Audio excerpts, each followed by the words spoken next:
Modernizing the election process is a top priority in the city of Detroit. The two candidates for city clerk are here this morning. Plus, inside a dazzling Detroit homecoming. Today is Sunday, September 17th, 2017, and this is Flashpoint. Hi, welcome to Flashpoint. Great to be with you this Sunday morning. We were with you last week, but with Hurricane Irma coverage preempting our broadcast, you had to find us on clickondetroit.com. And if you didn't, you missed a conversation previewing the big Detroit homecoming event of this past week, and it was a stunner in a number of ways. In fact, if only for the way the event breathed new life into the old train station. It was an amazing light show on the opening night, too. But the substance of the 3 days was also hefty. Billionaire Stephen Ross announcing a partnership with the Platform Group to inject nearly $30 million into Detroit neighborhood housing.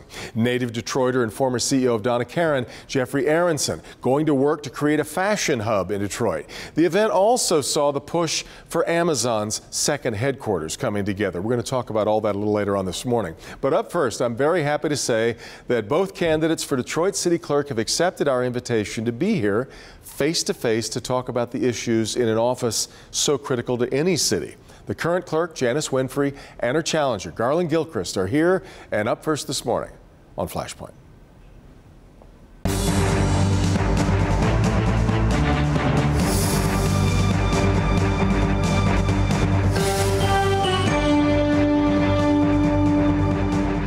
Full slate of races in the city of Detroit come this November. If you believe, as I do, that voting is one of the most sacred things that we do as Americans, then you know that the race for city clerk in any city is terribly important, and that is why I am so delighted that both of the candidates for city clerk have accepted our invitation to be here on Flashpoint this morning. Thank you both very much, the incumbent Janice Winfrey and the challenger Garland Gilchrist. I wanted to let you both start with just a few thoughts on why voters should turn to you this November, and not so much ladies first, but incumbent first. Ms. Winfrey, why don't you start? Thank you. Thank you for having me Absolutely. here. It's a pleasure to be here.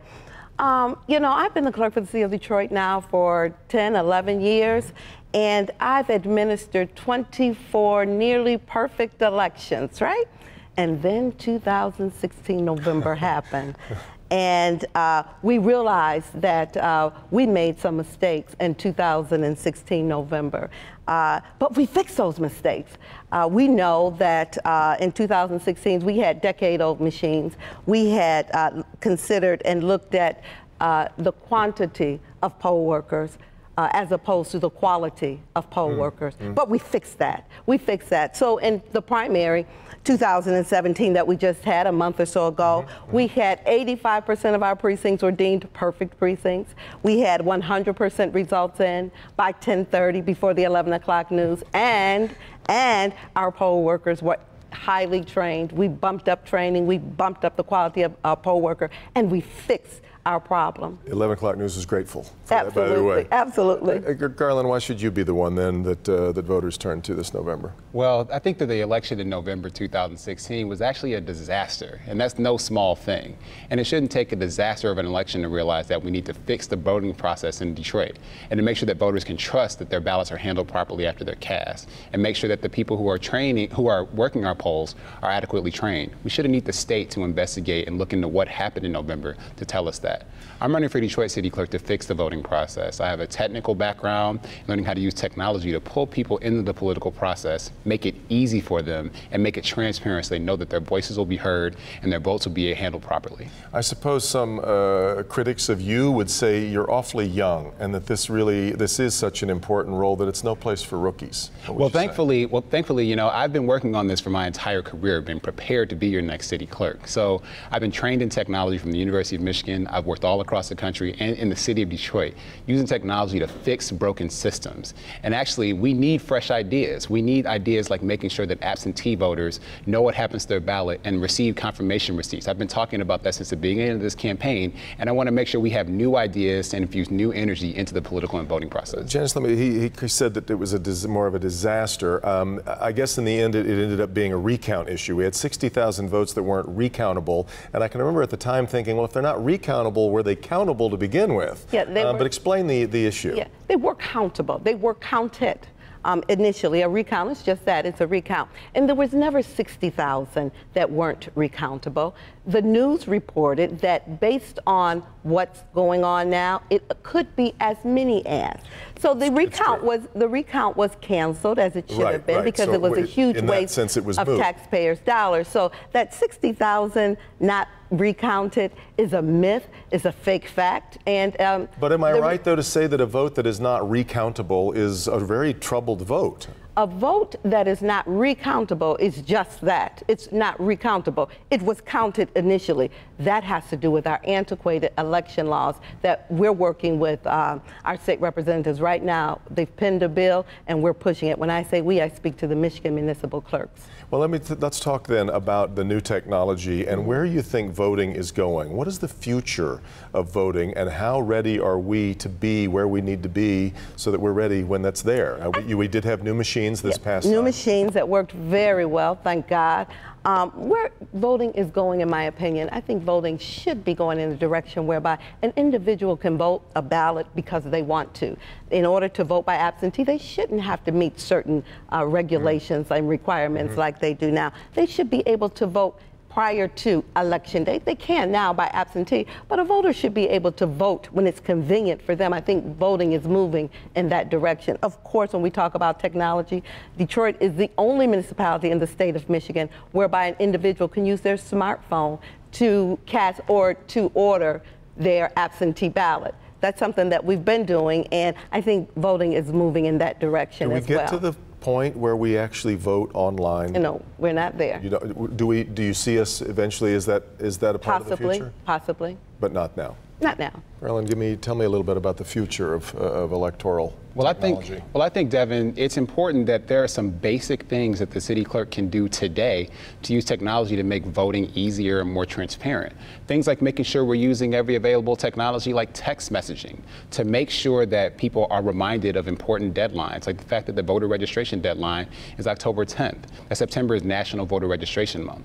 99% of people in Detroit have a cell phone that can receive a text message, and we should be using that to make sure people have the information about how to participate in the political process. We also can make sure that people make plans for Election Day. We can use technology to reach people. On social media, 70% of Detroiters are on Facebook. So the Department of Elections should have updated their Facebook page since 2013 to let people know that they should make Election Day plans. But that hasn't happened because we're not using today's technology. And if we're not using today's technology, we're not prepared to use tomorrow's. Do you see a day when we can vote online? Well, I think that what's important is that we use everything now to make voting convenient. Online voting is one of a number of things that we can consider, but that would require a change in state law. So I'm focused on this year is what can we do what can the Detroit City Clerk do to make sure that voting is as easy and as accessible and as transparent and accountable to every Detroiter today. Much broader. When we talk, what are the things that we can do to make voting easier? We saw a couple of precincts where we had people show up very early and for a variety of whatever reason they weren't able to vote, and that was their only opportunity to get there during that day because of their work schedule. What can we do to make voting easier for people? One thing that we can do to make voting easier for people is to have same-day registration. We should be able to register. If you find yourself in a precinct and you're not a registered voter, you should be able to register on the spot. Another thing we should be able to do is once an individual turns 16 and get their driver's license, or well, 18 in this state, for voting, and get their driver's license, they should automatically be registered to vote at the same time. That's one thing. That's one thing that I've pushed for. And just a correction to you, Mr. Gilchrist, we do use social media at the Department of Elections in the clerk's office, and it is up to date. Not only do we use Facebook, we use Twitter and Instagram as well. You want to respond? So yes, I think that, well, the Department of Elections Facebook page hasn't been updated since 2013, and I'd like to see that updated because so many Detroiters use that. And in terms of making sure that we can trust the process, I want to make sure that people understand, as Detroit City Clerk, that their ballot is held properly, and then we know what happens to it after it gets cast. That's why I want to make that process for absentee voters, for example. 1/3 of the people who vote in Detroit, and maybe is sometimes a little more than that, vote by absentee ballot. But many of them have questions about what happens to their ballot. When they mail it, they're not sure when the city receives it. That's why since the beginning of this campaign, I've been advocating to make sure we can send confirmation receipts to our voters to make sure they know where it happens and what's going to happen to it, when it's going to be counted. Their votes are too important, and I don't want anyone to question what happens. Let me let you both talk a little bit about the issue of voter fraud. We have a president who has talked about believing that if it hadn't been for a lot of fraudulent votes that were cast, he would have won the general election as well as the Electoral College. But give me your thoughts on how big of a problem voter fraud is? Well, voter fraud is only a problem if you make it a problem, if you create the problem. There are a lot of false facts that are going on and being spewed, especially as it comes to our current administration. We don't have any problems with voter fraud in the city of Detroit. We never have. It's been study after study that indicates that. The recent state audit that just took place also stated that there's no voter fraud in the city of Detroit. And just let me say, as far as absentee voting is concerned, starting in November with this election, once an absentee vote ballot is received, we're sending out a confirmation to our absentee voters to let them know that your ballot has been received. The vote's in. Characterize for me the shape that Detroit's voter rolls are in. We know we have people who have passed away. We have people who haven't lived at the address maybe at which they're registered for ages. I mean, how do we modernize these rolls? So, Devin, you're speaking old facts, stuff that happened prior to my administration. I think, and it's in most cities in America, it's an issue. So, but not in the city of Detroit. Our voter files are very clean. They're up to date. We have about 425,000 registered voters. That's right in line with our population. We have over 700,000 in population, as you know. So our voter rolls are very clean and they're maintained. Up to date. Yeah, they're maintained because we work with the Social Security Administration, the county clerk who keeps death records, obituaries, but there is that cancellation countdown issue that we have to put a voter in until 2 federal elections when there's no activity or mail comes back as undeliverable. Then we can purge.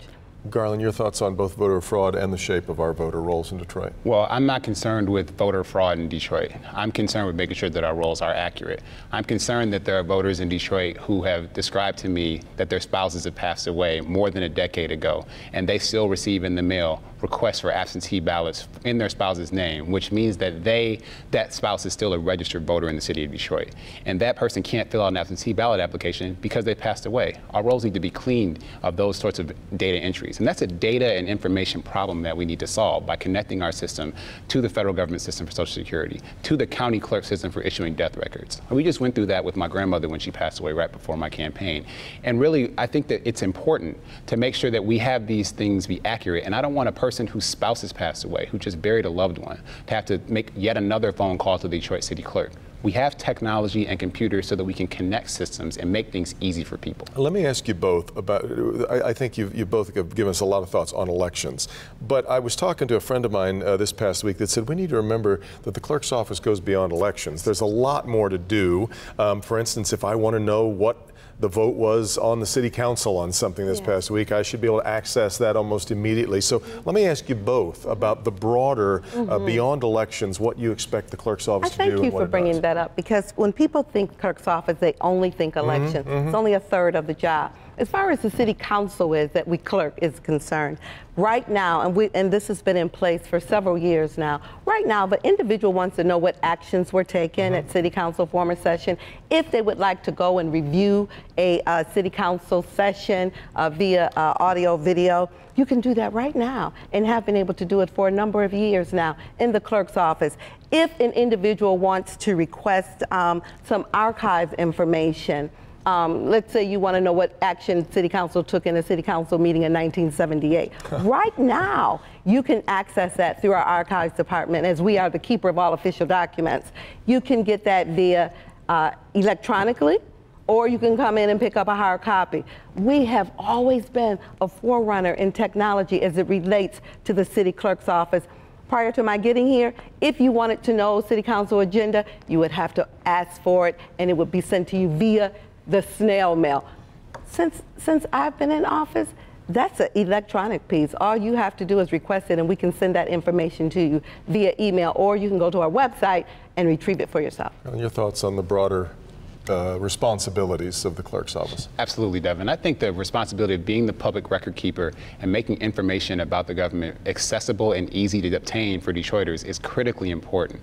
And that's why one of the things I want to make available to people is easier access to the information about public meetings for boards and commissions. So right now, if a Detroiter wants to know when a board meeting is happening related to water or to the the commission that approves wrecking permits, they have to go downtown, they have to go through security, and they look at a bulletin board. Well, it's 2017, so we need to make that information available electronically, easily. We also need to make that information more conveniently available to Detroiters. That's why the city clerk should have an office in every city council district, so it's easier and more convenient for Detroiters to get that public information that's theirs as a resident and citizen of Detroit. You take issue with that? Well, yeah, it's okay. You don't know the job. What it is that information is provided. It's called the council agenda and supporting documents, and that's the information that you can obtain online right now. You don't have to come down to City Hall.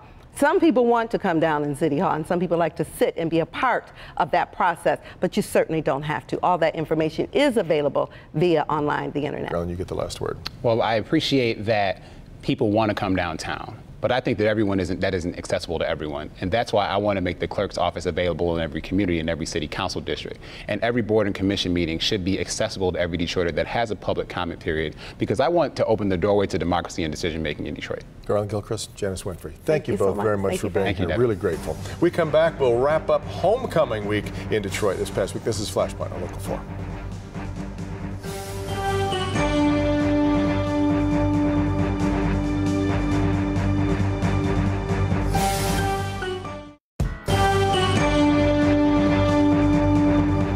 Welcome back. If you were with us last week, we were talking about what we expected to come of Detroit homecoming. It's now in the books. What a 3 days it was. Let's again talk to Mary Kramer from Crane's Detroit Business. I gotta believe, even as lofty as your expectations were last Sunday, it went better than you thought. It went better than I thought. I can say that we had some surprises. We had some very pleasant surprises. We made a little news. The Ford Foundation announced an investment, and we can talk about that if you want. Yep. We lit the train station at night, and actually, Devin, that will be going on through Monday morning. So if people haven't seen that station lighted at night with the amazing light show, so you still got to get out there tonight and check it out. That was a showstopper, but it's also, if you're into metaphors, very symbolic of what you were trying to do inside the train station as well, which is bring a lot of things to life. Well, you know, it's funny because the Maroon family owns that train station, and it's very clear that over the years they have developed a certain kind of reputation or a brand in Detroit. And I think that by allowing us to have the opening dinner in that train station, it was sort of a turn the page, I think, for them. And they want that building to be redeveloped. That was very clear. And the work that they put in to get that building ready to host 400 people for a sit-down dinner was kind of remarkable. It was just a wonderful Matthew Maroon this past week talked again about wanting this train station to be a train station. Right. Have trains with development in the tower. In the top tower, yeah. Well, let's talk about the big takeaways. You mentioned the Ford Foundation. I have tried to impress on people the importance of the Ford Foundation again being involved in the city of Detroit. They were so instrumental, Darren Walker and friends, so instrumental in the grand bargain that helped bring Detroit out of bankruptcy. But the continued commitment now is showing itself. Well, they opened an office, and Kevin Ryan is leading that office. He's an expat who's come back to lead the Ford Foundation office here. But I think the announcement that they made Thursday night at the Detroit Institute of Arts at our program, Stephen Ross, the Ford Foundation, and Peter Cummings' platform group have created a $27.5 million investment, and it's going to be just what people have asked for: more housing, more development in neighborhoods outside that very hot 7.2-mile area that we called downtown and midtown. Which is interesting because you did have a few protesters outside wanting things for the neighborhoods, and that was, oddly enough, exactly what was being discussed inside. It was unfortunate because there was this is America. You can protest. It's free speech. I totally get that.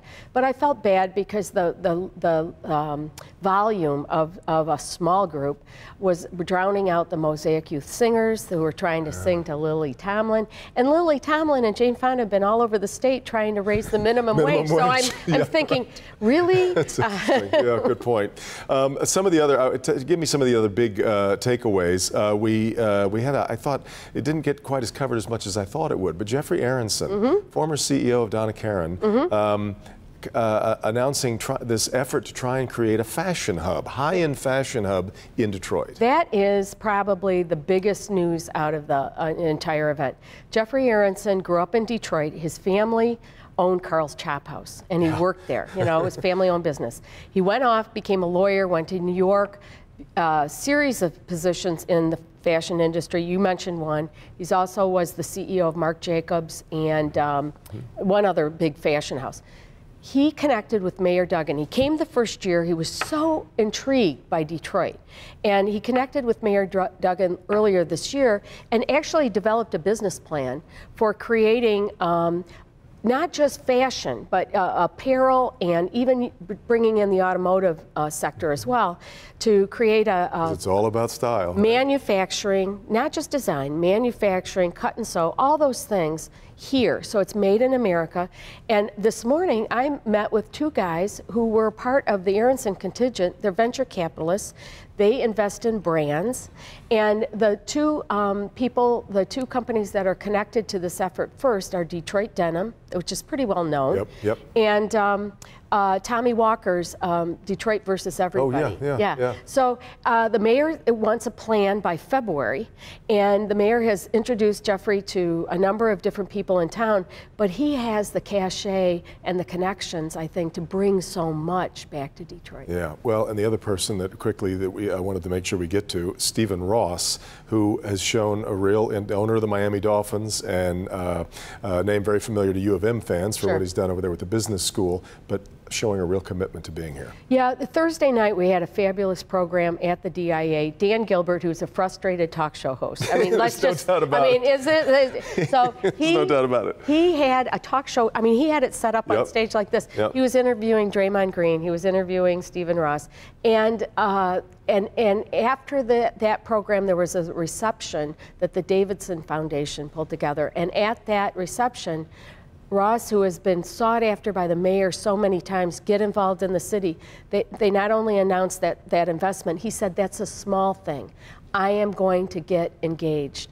And you know, if this is a city that's looking at trying to submit a bid for Amazon's second headquarters, having a Stephen Ross involved, he's doing the largest private sector real estate development in U.S. history with Hudson Yards in New York. So what a fabulous name to be able to put in to some kind of proposal. Pretty extraordinary. We're going to talk next week. In fact, I'll tell you about it more in just a minute, but this effort to get Amazon here is massive, and it got a real lift this past week at the homecoming as well.